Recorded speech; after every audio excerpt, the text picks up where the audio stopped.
పరిస్థితి. ఇక అదేవిధంగా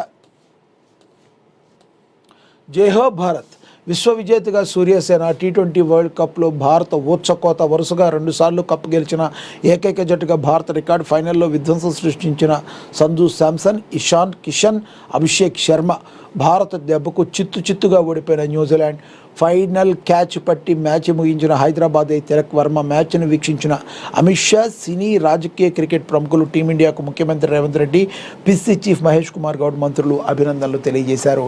నిన్న మ్యాచ్ మరి ఆశాంతం కూడా ఎంతో ఆహ్లాదకరమైన వాతావరణంలో జరిగింది. ఏ క్షణంలో కూడా మరి మ్యాచ్ మొత్తం మీద ఎక్కడా కూడా న్యూజిలాండ్ పోటీ ఇవ్వలేకపోయింది.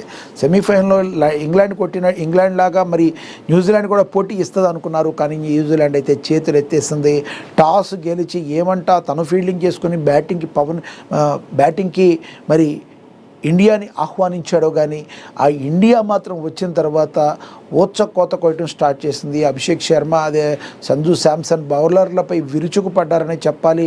ఆల్మోస్ట్ 7 ఓవర్లకే శతకాన్ని కంప్లీట్ చేసినట్టుగా అక్కడ అభిషేక్ శర్మ వికెట్ కోల్పోయినప్పటికీ కూడా సంజు శాంసన్ మరొక్కసారి 89 రన్స్ చేసి మరొక్కసారి మరి తన సత్తా ఏంటో సంజు శాంసన్ చాటాడు. ఆ తర్వాత వచ్చిన ప్రతి బ్యాట్స్మెన్ కూడా వీరబాదుడు బాదటంతో ఒకానొక సమయంలో అసలు ఆల్మోస్ట్ 300 లోడింగ్ అనుకున్నారు, కానీ ఒకే ఓవర్లో మరి 3 వికెట్లు పోగొట్టుకోవటం ఇండియా తద్వారా మరి కేవలం 255 పరుగులు చేస్తుంది. అంటే సెమీఫైనల్లో 253 చేస్తే దానికంటే 2 పరుగులు ఎక్స్ట్రానే చేస్తుంది.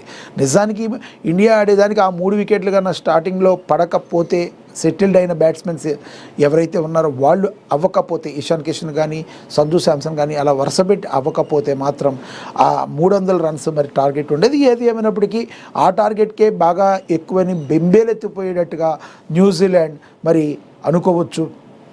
స్టార్టింగ్ ఆరంభంలో ఏదో ఒక 2 సిక్స్లు 3 సిక్స్లు కొట్టారు, కానీ ఆ తర్వాత ఎక్కడ కూడా ఇండియన్ బౌలర్స్ల దాటికి విలవిలలాడింది కివీస్ అని చెప్పి మనం అనుకోవచ్చు. కివీస్ విలవిలలాడింది, కివీ పక్షాల విలవిలలాడింది కివీస్. ఎక్కడా కూడా పోటీ ఇవ్వలేకపోయింది. ఇక జస్ప్రీత్ బుమ్రా గురించి మనకు తెలుసు, 4 వికెట్లు తీసి మరి కివీ యొక్క అంతానికి కివీ యొక్క ఓటమికి మరి శాసనం అయితే మరి బుమ్రా రాశాడు. వచ్చిన ప్రతి బౌలర్ కూడా తలో వికెట్ తీసుకున్నారు. చాలా అద్భుతంగా మ్యాచ్ అయితే జరిగింది.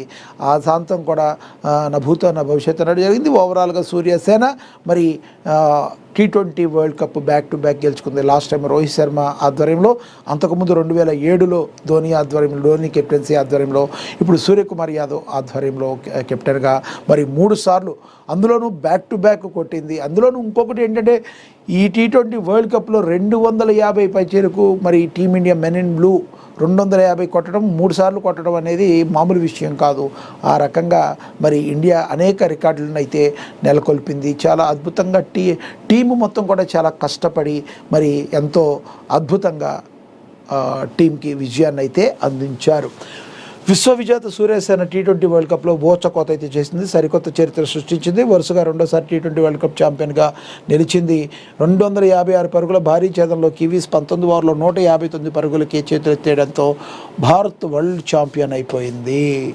మనం చూడొచ్చు. దీంతో దేశవ్యాప్తంగా కూడా సంబరాలు మిన్నంటాయి. టీమిండియా బౌలర్లో బుమ్రా 4 వికెట్లు, న్యూజిలాండ్ వెన్ను విరచగా అక్షర్ పటేల్తో పాటు మిగతా బౌలర్లు పని పూర్తి చేశారు. భారీ లక్ష్యంతో బరిలోకి దిగిన కివీస్ ఆరంభంలోనే ఎదురుదెబ్బ జరిగింది. గత మ్యాచ్లో సెంచరీ హీరో ఫిన్ అలెన్ను అక్షర్ బుట్టలో వేసుకున్నాడు. దీంతో 31 రన్స్కు తొలి వికెట్ కోల్పోయింది. కాసేపటికి రచిన్ను బుమ్రా అవుట్ చేశాడు. 4.5 వద్ద ఫిలిప్స్ 5ను అక్షర్ విజయం చేశాడు. దీంతో పవర్ ప్లేలో కివీస్ 3 వికెట్లు కోల్పోయింది. 6 ఓవర్లకు 523తో నిలిచింది.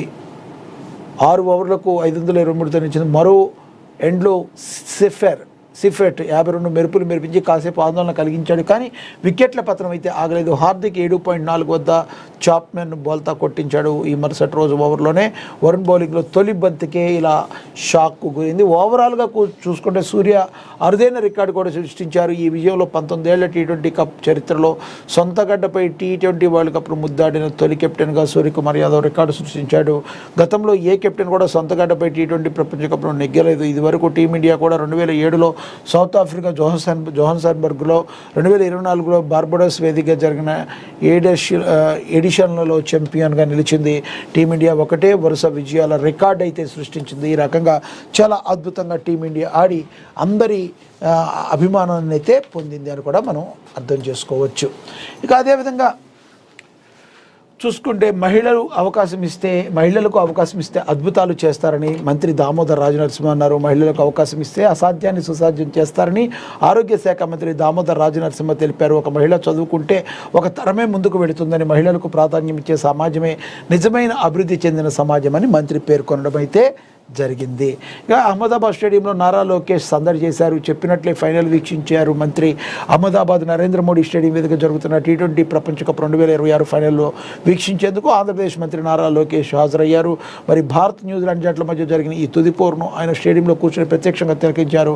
ప్రత్యేకంగా టీమిండియా జెర్సీని ధరించి స్టాండ్స్లో కనిపించిన లోకేష్ భారత ఆటగాళ్లను ఉత్సాహపరుస్తూ సందడి చేశారు. సందర్భంగా స్టేడియంలో పలువురు ప్రముఖులను లోకేష్ మర్యాదపూర్వకంగా కలిశారు. భారత క్రికెట్ దిగ్గజం. మరి ఓవరాల్గా చూసుకుంటే గతంలో నారా లోకేష్ స్టేడియంకి వెళ్తే మరి జగన్మోహన్ రెడ్డి ఈ మనిషి ఎందుకు వెళ్తాడో తెలియదు అక్కడికి, మరి ఇంట్లో టీవీ ఉంది చూడలేవా అంటే మీరు సొంత గవర్నమెంట్ యొక్క డబ్బులు పెట్టుకుని మీరు వెళ్తున్నారు అన్నట్టుగా భావన కలిగించేటప్పటికి అది కరెక్ట్ కాదు.